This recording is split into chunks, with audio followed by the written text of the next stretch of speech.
My name is Jenny McGregor, I'm the CEO of AsiaLink, and I'm absolutely delighted to be able to co-host this morning together with our wonderful partners, Picture Partners.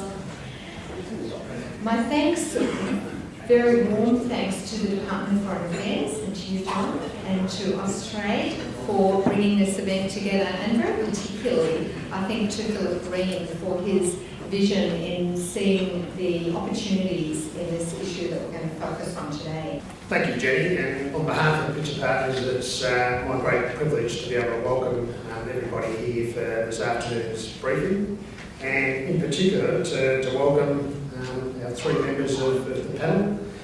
We've got Philip Green, who's Australia's High Commissioner in Singapore, sitting over to the right-hand side. We've got Christopher Rees, Senior Trade Commissioner Singapore, Australia, and Guy Scott, President of AusCham Singapore. So welcome, and thank you very much for taking the time to come and join us this afternoon. Singapore's economy is always, it's a very small country as we all know, its economy is always dependent on international trade. International trade, something that Singapore has for many, many years done extremely well, and has really been the envy of almost every other country around the world. It's great to work with AsiaLink again, long-term partners, and Picture Partners who are frankly relatively new to me, but really enjoyed the experience in Sydney, and thanks for the opportunity here today.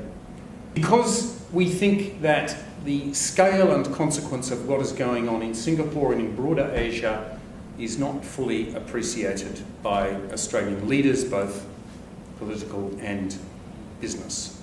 And in our small way, we wanted to try to contribute to the better understanding of what is happening, not because we think that in itself it is interesting that Singapore is developing as rapidly as it is, but because we think there is much more that Australia can get out of it. I see that every day, and I think that there will be many opportunities in the years to come, as there are now.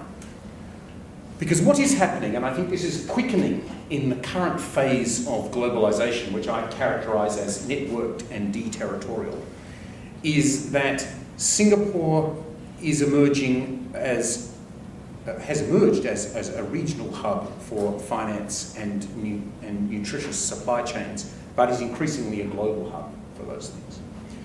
And the story that John told us of Singapore having emerged as already the second largest centre for private wealth management on the planet, second only to Switzerland, is a symbol of where Singapore is going.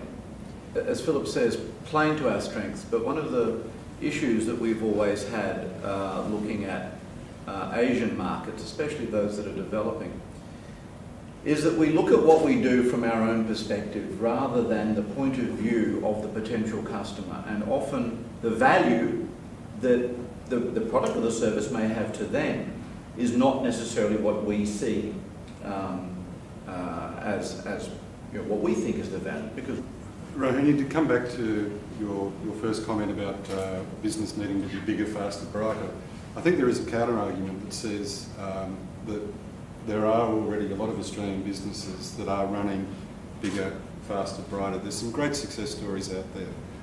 Cotton On has 50 stores in Singapore. Sinclair Knight Mertz, GHD, Philip spoke about Lendlease, Leighton's.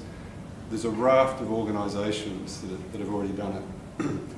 I think, though there are still, and one of the big reasons why we're here is that there are a number of organisations that we think can capitalise on the opportunity.